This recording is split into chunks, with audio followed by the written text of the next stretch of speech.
Hello everybody, this is going to be a rambling review of the Expression Amrilato. The Expression Amrilato is a isekai yuri visual novel that was recently translated into English, and it follows the protagonist Rin as she is thrust into an alternate world where the sky is always pink and everyone speaks a strange language called Juliamo, which is actually our world's Esperanto dressed up a little. The story is cute, and it explores Rin's relationship with a girl she meets in this new world called Ruka, who speaks a little bit of Rin's language, and is thus able to help teach her to acclimate to this new world. It's a very cute little game, and if you don't want to wait for this whole review for my overall thoughts on it, I give it an 8 out of 10, and I recommend it if you want a cute little yuri romance story, or if you're interested in picking up a little bit of Esperanto, though I definitely suggest that you branch out into other study methods once you're done with the game. Now, people who are interested in the educational value of the game might be a little put off by the warning at the very start of starting it up that says that Juliamo, while based on Esperanto, does have some divergences in vocabulary, grammar, and a few other respects. I don't think that you need to worry about this. If this is your first introduction to Esperanto, then the things that you need to be aware of are that the alphabet being used in the game is unique to the game. The Juliamo alphabet is not used by Esperanto. Instead, the Latin alphabet is used.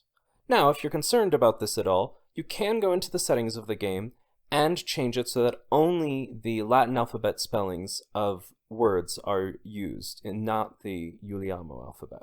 The other important difference between Juliamo and Esperanto is the way it's pronounced. I do not think that this game is a great introduction to model Esperanto pronunciation, but that can be excused by the fact that it's not technically Esperanto.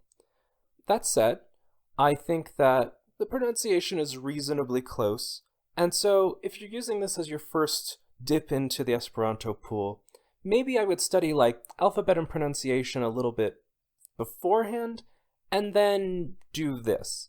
Now, as for the story, I'll try to keep this relatively spoiler-free so you can discover the world of the story on its own, but I will say up front that the game has multiple endings.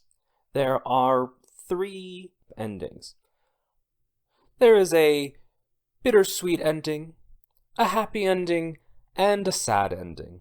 The multiple endings aren't a problem, though, because, like many visual novels, it's designed to be played multiple times, and this game is more rewarding because, perhaps after one playthrough, you'll have learned a bit of the language, and thus be able to catch bits that you missed the first time you played.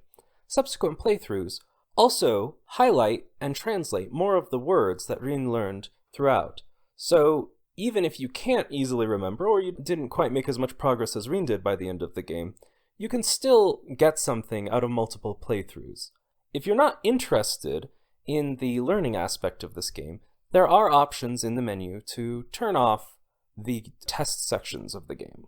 This last part of the review is just going to be me talking in no particular order about aspects I liked about the game, the story, the world, the characters.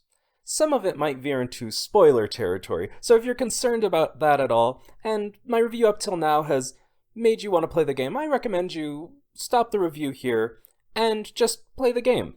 Now, one little aspect that I liked about the world is that visitantoi are an established part of this alternate world that Rin finds herself in.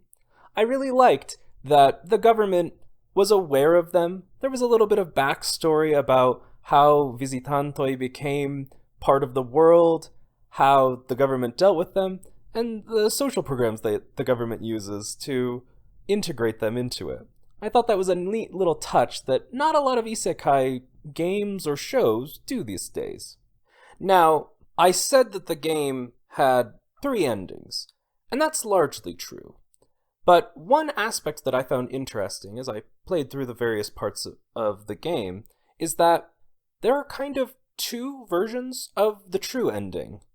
One of which I read as slightly more platonic, partially because Rin and Ruka's relationship doesn't progress as much, in terms of physical affection shown. And Rin kind of takes a role as Ruka's protector, her knight. And I thought that was interesting because the other ending, it has more shown in terms of physical affection being shown, and that concept of knighthood, which Rin comments is kind of more platonic earlier in the story, is dropped. I liked that you could kind of explore their relationship unfolding in these different ways. And even though it was a very slight difference, I think it amounted to one scene being slightly shorter and 3 lines of dialogue. It was kind of a nice touch, and it did tinge things just slightly differently. Another aspect is I really liked the dynamic of the 3 main characters. Rei's kind of teasing playfulness as a teacher, but with like a heart of gold. Rin kind of being more protective of Ruka, and not really being that confident and feeling like a freeloader until the very end when their relationship becomes more established. And Ruka being a kind, generous soul who helps Rin adjust to this new world, even as she herself has some problems that she's dealing with. Overall, I thought this was a pretty cute little story, and you already heard my too long didn't read at the very start of this review. If any of this sounded interesting to you, I definitely recommend you go out and check it out.